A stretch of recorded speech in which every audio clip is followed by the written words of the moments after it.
আসসালামু আলাইকুম রহমতুল্লাহি ওবরকাতুহ।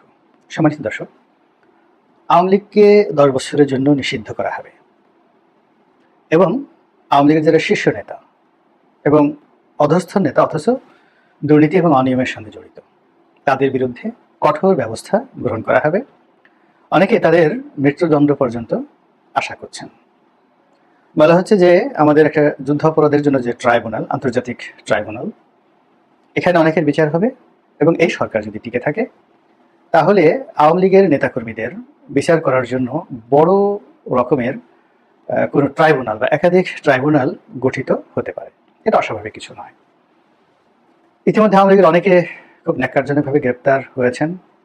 অনেক বড় বড় নেতাদের বাড়িঘর জ্বালিয়ে পুড়িয়ে ছারখার করে দেওয়া হয়েছে।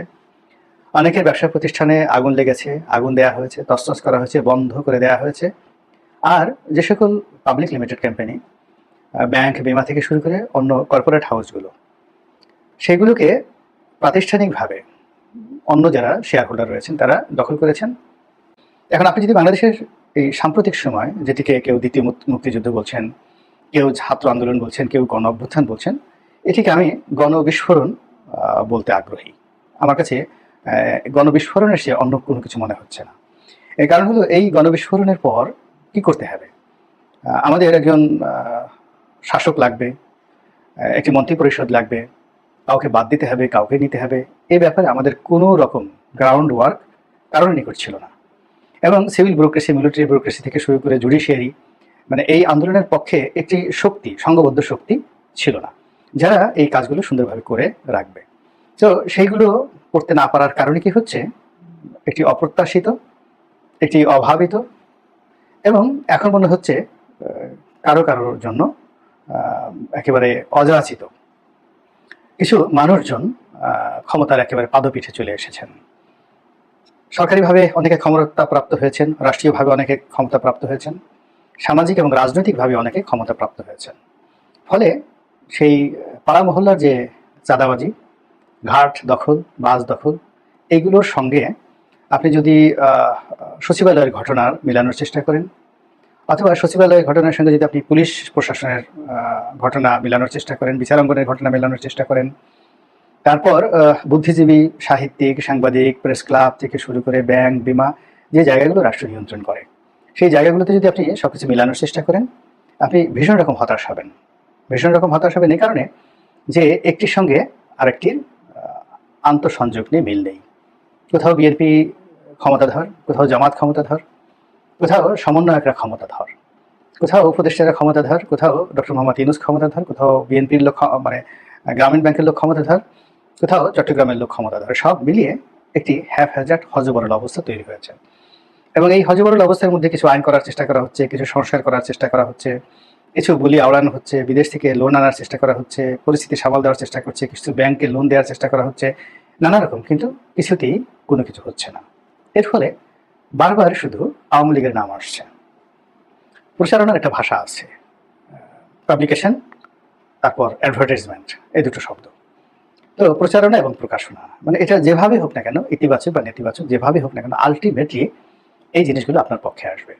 এখন আপনি গালি দেওয়ার জন্য বলেন, কিংবা শাস্তি দেওয়ার জন্য বলেন, প্রশংসার জন্য বলেন, শেখ হাসিনা এবং আওয়ামী লীগ এই নামটি বাংলাদেশে যতবার উচ্চারিত হবে ততই তাদের গুরুত্ব প্রমাণিত হবে এবং রাজনীতিতে তাদের পুনর্বাসন এবং ফিরে আসাটা অনিবার্য হয়ে পড়বে।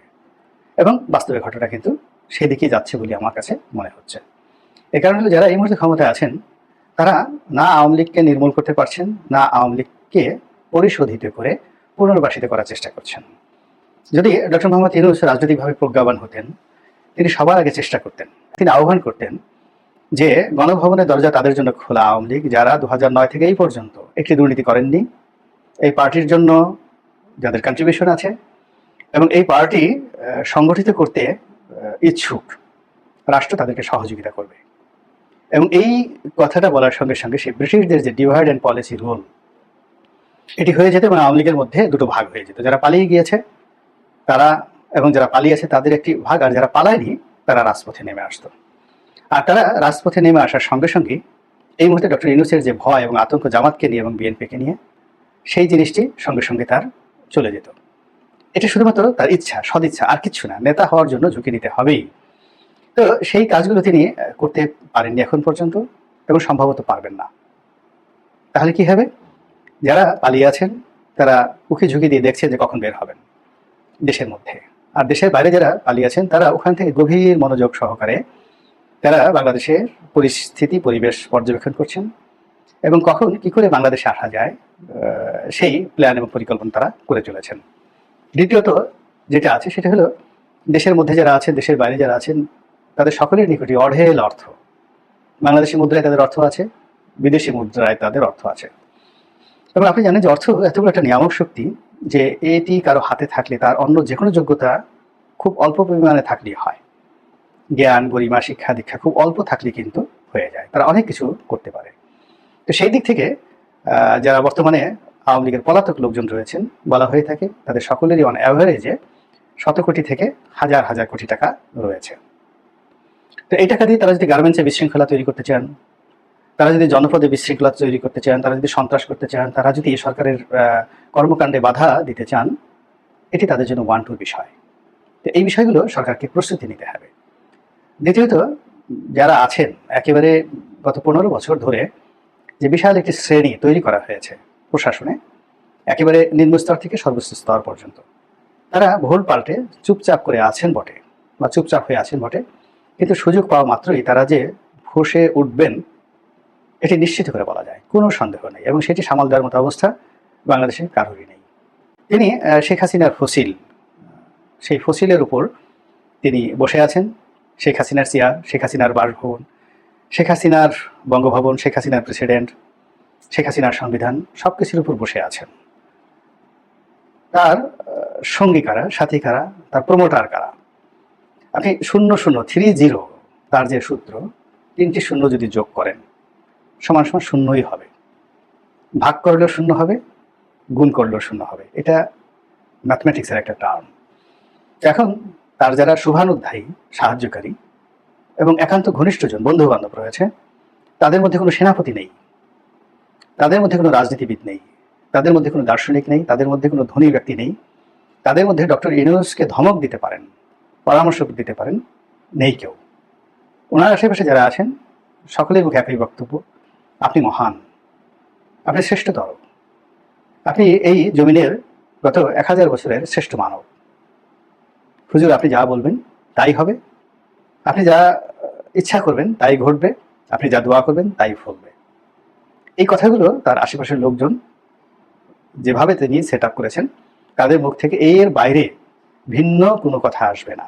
তার এই 86 বছর বয়স কিংবা 88 বছর বয়স, এবং দেশের যে অবস্থাটি তিনি পেয়েছেন, আমার কাছে মনে হচ্ছে গত 50 বছরের মধ্যে সবচেয়ে ক্রুশিয়াল একটা সময়। এই সময় এবং তার বয়স, তার সঙ্গে সঙ্গে সংকট, সীমাহীন সংকট, দৃশ্যমান এবং অদৃশ্য সংকট, এই সকল সংকট যদি তিনি সুষ্ঠুভাবে মোকাবেলা করতে না পারেন, তাহলে আওয়ামী লীগের যে পায়ের আওয়াজ, সেই পায়ের আওয়াজ ক্রমশ প্রবল থেকে প্রবলতর হবে। এবং আওয়ামী লীগের পায়ের আওয়াজ যত বেশি প্রবল হবে, তিনি তত বেশি নিঃসঙ্গ হবেন, যত বেশি নিঃসঙ্গ হবেন তত বেশি ভীত সন্ত্রস্ত হয়ে পড়বেন, এবং যত বেশি ভীত সন্ত্রস্ত হয়ে পড়বেন ততই তার কাজ করার স্পৃহা, উদ্যম, উদ্ভাবনী শক্তি সব কিছু কমে যাবে। মহান আল্লাহ রাব্বুল আলামিন আমাদের সবাইকে হেদায়েত দান করুন এবং হেফাজত করুন। আসসালামু আলাইকুম ওয়া রাহমাতুল্লাহি ওয়া বারাকাতুহু।